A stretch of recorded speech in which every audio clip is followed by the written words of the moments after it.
Hello friends, welcome back to my channel. If you don't know me, I'm Santoshi Reddy. I help international students on various career aspects such as upskilling, reskilling, and also share my experiences from my time as an international student. And I also visit high schools in Australia talking about career prospects for younger generations.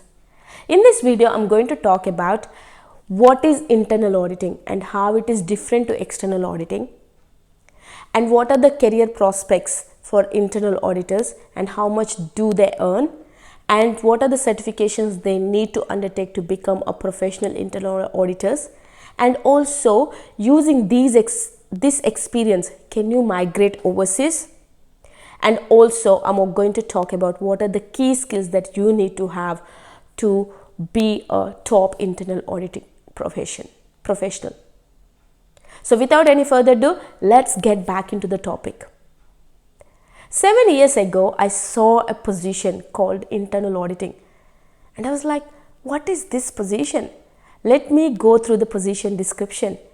And then I went into the position description and I came to know that I'm eligible for that position. And then I have applied for the position and I got the position. And until then, I didn't know what is internal auditing. And I think many of the general public don't know what is internal auditing. And sometimes that's a funny instance that I come across. Sometimes I say that I'm from an internal auditing department within the organization, whoever I meet, and they come back and say, hey, are you from PwC or KPMG? I say, no, I'm within the company. I'm located within your company and I'm part of your organization. So not many know that we exist. So what is internal auditing, by the way?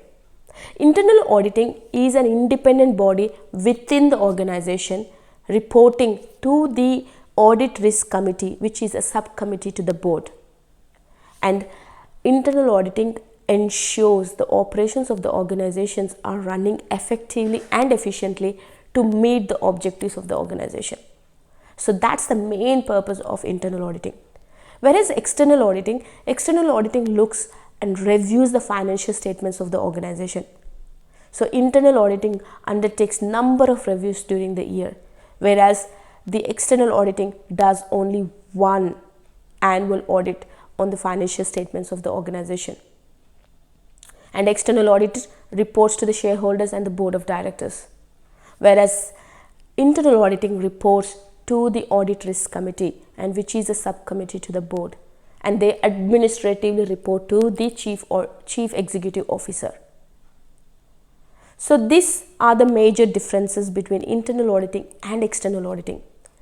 And the important difference is also, like, external auditing requires certain qualifications to become an external auditor, whereas internal auditor not mandatory for some of the jobs they undertake. So for example, if you want to become a chief audit executive, you may require a certified internal auditing certification, which I'm going to talk in this video later on. But that is not mandatory, not compulsory that they need to have that profession. If you have experience, then you can become a CAE, chief audit executive.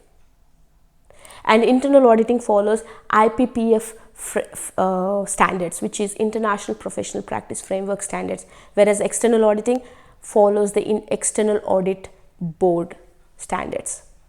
So these are major differences between internal auditing and external auditing. And who can become an internal auditor?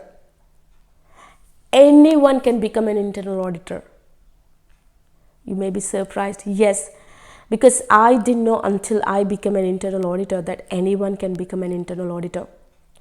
Because there are two pathways that you can become an internal auditor. The first one is, as soon as you finish your graduation, for example, you can join any auditing firm, because not all internal auditing functions are located in-house of the organization. Number of organizations which are, like, for example, small organizations which they cannot afford to have an internal auditing function within the organization, they outsource their internal audits to an external audit firm. So you can join these audit firms where they provide internal audit services as well. So that's one pathway that you can choose as soon as you finish your graduation. And the second pathway is that you develop some experience. You gain some experience in your field of work. So in my case, for example, I worked in financial and accounting roles for 10 years. And once I got that expertise in my field of work, and I moved on to internal auditing. So that is another way that you can become an internal auditor. And who can become an internal auditor? As I said earlier, anyone can become an internal auditor depending on the organization you're working for. For example, I work for a health organization. So in my team, we got expertise from different areas. For example, we got IT professionals who does IT audits, and we got clinical expert. So we got a clinical expert who does the clinical audits of the organization. We got financial and accounting expert who does the financial and accounting aspects of the organization. So internal audit reviews number of processes within the organization. It could be anything within the organization. For example, in my case, whereas a health organization, what the hospital have. So hospitals have doctors, nurses, and we look at the recruitment of nurses, doctors, and making sure their professional registrations are up to date, that we don't have any risk, and we got enough controls in place to make sure that the professional registrations are up to date for the doctors and nurses.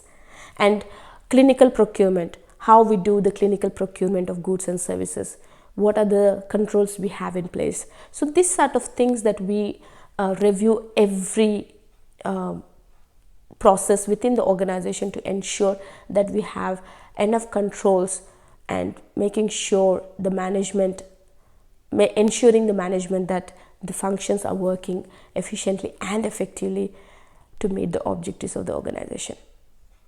So this is how the internal auditing function is, and how you can fit into that internal auditing function.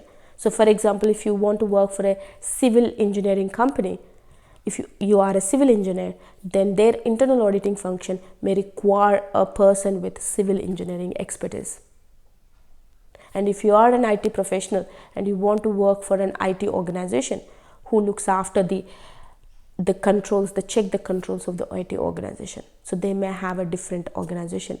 And banking organization, where if you want to work for a banking corporation, so banking corporation do have people from different backgrounds looking at different aspects, risk side, lending, and also mortgage, all that areas, small business enterprises. So you can review different processes within that organization. So this is very, very flexible profession that anyone can do this job with certain certifications and experience. And what are the professional qualifications, certifications that you can undertake to become a professional internal auditor? The first thing is CIA, Certified Internal Auditor. So this is general, this is applicable to anyone within this profession. So I can become a CIA, and if you are working as an internal auditor for IT audits, you can become a CIA. So it's a general one which has recognized across the world. And there is specialized ones, which is for example, systems audit. So Certified Information Systems Auditor. And for risk management professionals, they call CRMA, Certified Risk Management Auditor.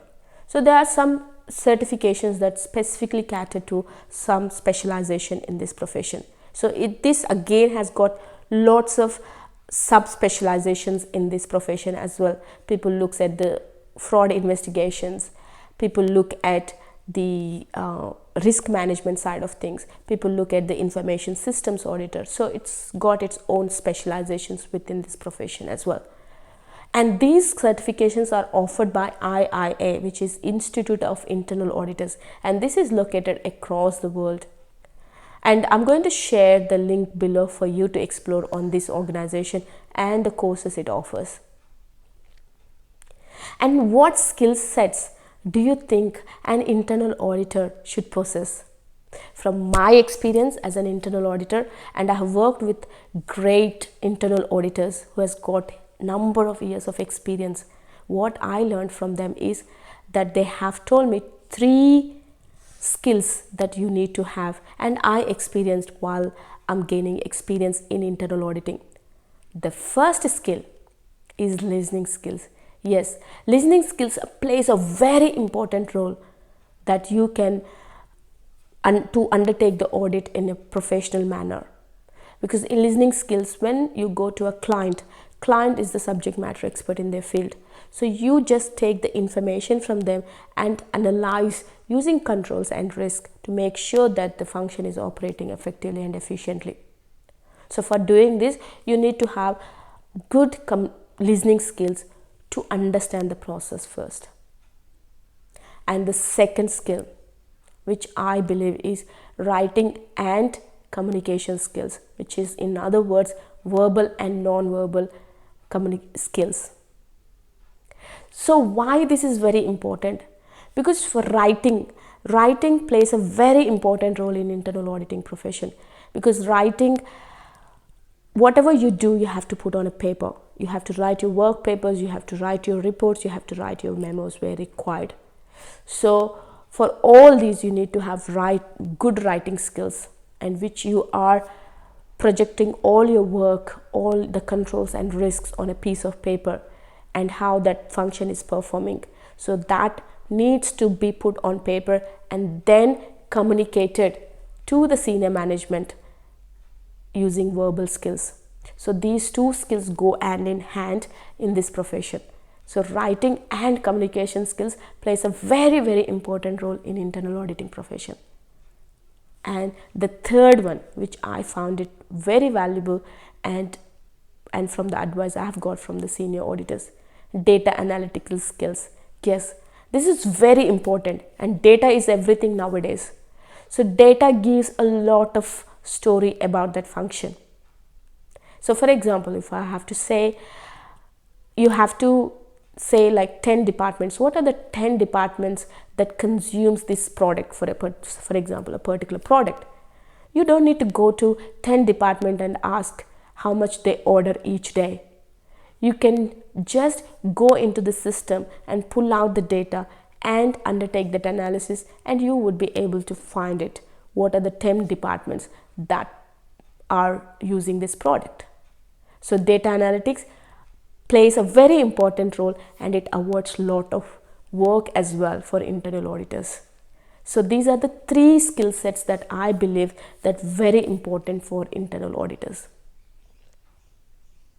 And can you migrate to Australia or UK or Canada or New Zealand using this profession experience?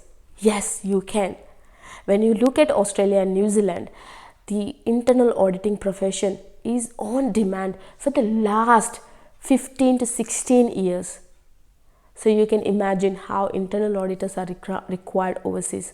So you can move to New Zealand, you can move to Australia. Canada has got internal auditing profession on their field, and the UK. So these are the 4 companies that I'm aware of that requires a lot of internal auditors to close the gap of the demand they have. And how much do these internal auditors earn? That's an interesting question, right? Yes. And I was very much interested as well to know how much the internal auditors earn. So internal auditors, again, as any other profession, it all depends on your experience and the skill set. So it starts from, for a basic graduate internal auditor, it starts from 60K, which I'm talking about in Australian dollars. And that can go up to 130 to 40K, depending on what sort of audits you're working. So information systems auditors are a bit expensive comparatively to the other auditors. So their pay scale is a bit higher, maybe 20 to 25% higher than the general auditors. And if you get into the management positions, it starts from 120K to 200K, depending on the size of the organization and number of audits you undertake and number of people report to you. So this is the pay scales within the internal auditing profession. And if you have any questions regarding this profession, please feel free to ask me in the comments. I'm happy to help you as much as I can with the knowledge and experience I have. And I hope this information is useful to you. If you like this video, please share and subscribe to this channel. And I'll get back to you with another topic. Until then, bye. Thank you.